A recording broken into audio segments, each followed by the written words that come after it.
Hello everyone, welcome back to the Real Nefertiti 30 Sharon White Tiana. I'm here with more articles for you all, okay? We'll be learning about a couple that are serial killers. They are called the Sunset Strip Killers, okay? Which is Doug Clark and Carol Bundy. This is how they looks.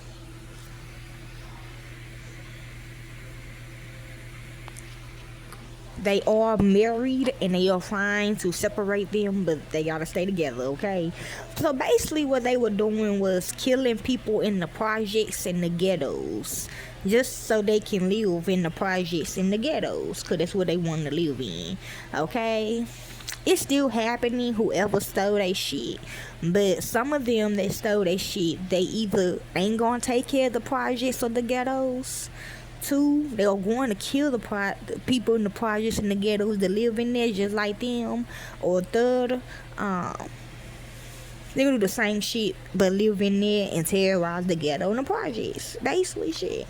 Okay, they still, but you know, they don't, the killers, the couples, they don't want their name on certain projects and ghettos, okay? They want to continue keeping their name, the Sunset Strip Killers, okay? So let's begin. Doug Clark and Carol Bundy aren't as well known as other serial killers, but their Los Angeles murder spree was no less horrifying. On June 23rd, 1980, a man spied on seemingly handmade small pine box sitting in a Studio City alley. And they probably came from a very wealthy family, okay? And they want to live in the projects or be on welfare or live in the ghetto. I know I did. I left my rich family, you know, I left my richness and I moved. I did the same thing.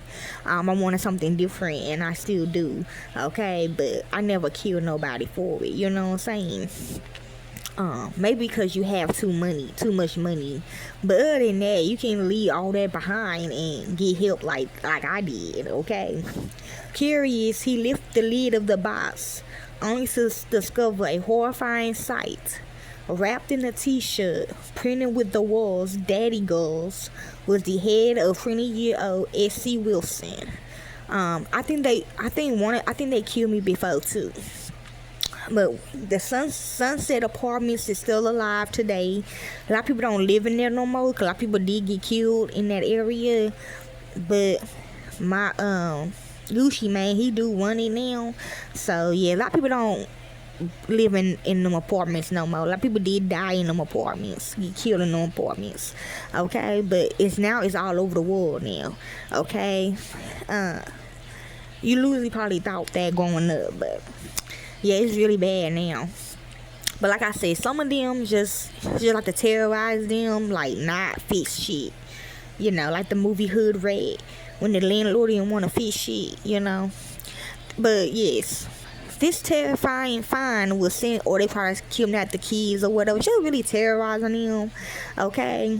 This terrifying find will send the LAPD into overdrive as they attempted to capture a serial killer stalking the Sunset Strip.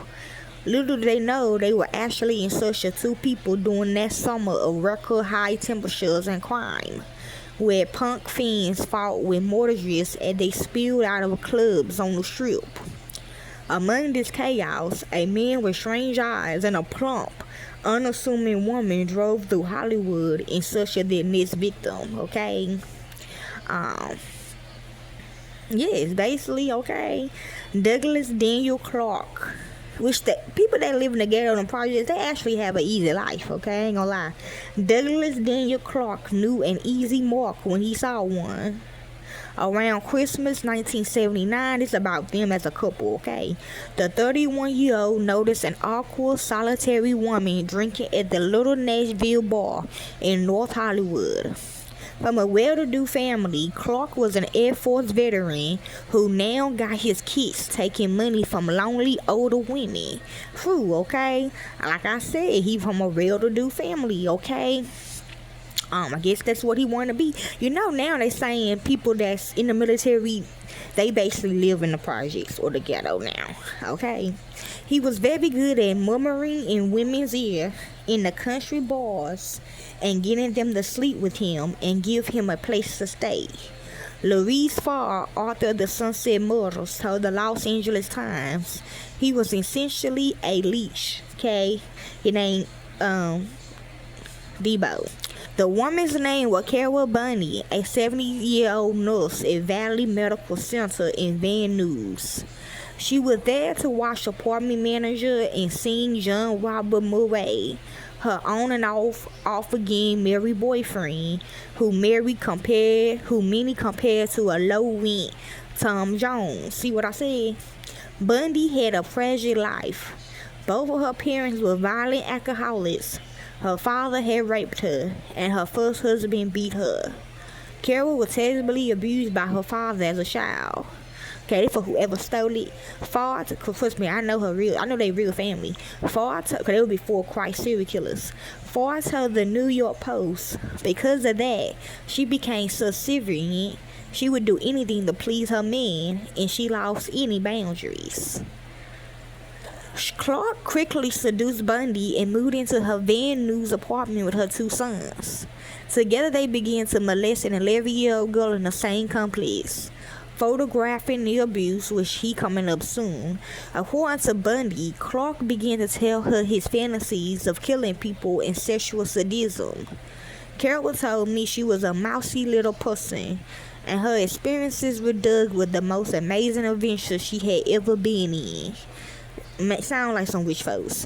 Farr told the Los Angeles Times, how the fantasies turn into reality remains mortal. Since both Bundy and Clark were prodigious liars and they married, it seemed that Clark began trolling the Hollywood Sunset Strip area on his own, killing Monetta Comer, a teenager sex worker. He next murdered teenage stepsisters Cynthia Chandler and Gina Moreno, who was known to run away from their Huntington Beach home and hang out on the Sunset Strip. After this double murder, he told Bundy what he had done, and Bundy decided to join him on his deadly ride, according to writer Max Haynes. Together, the vile pair rode for a vulnerable prostitute, which is me. They found one on Highland Avenue in Hollywood. She jumped into the front seat. Carol sat in the back seat of the Buick, fingering her trusty pistol, but Carol couldn't quite bring herself to pull the trigger. She claimed she gave the weapon to Doug, who shot the girl in the head. Carol undressed the body while Doug drove along the Hollywood freeway until he came to a gravel road. The prostitute's body was dumped under bushes, okay? Meaning what I do, okay? So that is the Sunset Strip killers, and these are their victims, okay? I know y'all like these, okay?